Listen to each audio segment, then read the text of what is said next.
നമസ്കാരം, പച്ചക്കറി മച്ചാനാണ്. നമ്മുടെ വീട്ടിൽ കൃഷി ചെയ്ത പയർ ചെടിയുടെ വിളവെടുപ്പാണ്. ഇത് നട്ട് തോനെ ദിവസമൊന്നും ആയിട്ടില്ല, കുറച്ച് ദിവസമേ ആയുള്ളൂ.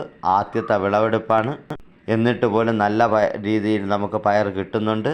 നമ്മുടെ വീട്ടിലെ ഒഴിഞ്ഞു കിടക്കുന്ന നല്ല വെയിലടിക്കുന്ന ഭാഗങ്ങൾ ഇതുപോലെ സെലക്ട് ചെയ്ത് പയർ കൃഷി ചെയ്താൽ നമ്മളെ വീട്ടാവശ്യത്തിനുള്ള പയർ കിട്ടിക്കൊണ്ടേയിരിക്കും. ഒരു ചുവട് പയറാണ് നമ്മൾ നടുന്നതെങ്കിൽ പോലും നല്ലതുപോലെ സംരക്ഷിച്ച് വളർത്തിയാൽ അതിൽ നിന്ന് നമുക്ക് വീട്ടാവശ്യത്തിനുള്ള പയർ കിട്ടിക്കൊണ്ടേയിരിക്കും. യാതൊരു വിഷകീടനാശിനിയും അടിക്കാതെ നമുക്ക് നല്ല പയർ കിട്ടുന്നതിന് ഇതുപോലെ കൃഷി ചെയ്താൽ മതി. വെറും 10 മൂട് പയറിൽ നിന്ന് എനിക്ക് കിട്ടിയ വിളവാണിത്. ഇതുപോലെ ഓരോ വീട്ടിലും വീട്ടമ്മമാർ കൃഷി ചെയ്യുകയാണെങ്കിൽ നമുക്ക് വിഷമയമില്ലാത്ത നല്ല പയർ ചെടിയും പച്ചക്കറിയും നമുക്ക് കഴിക്കാൻ പറ്റും.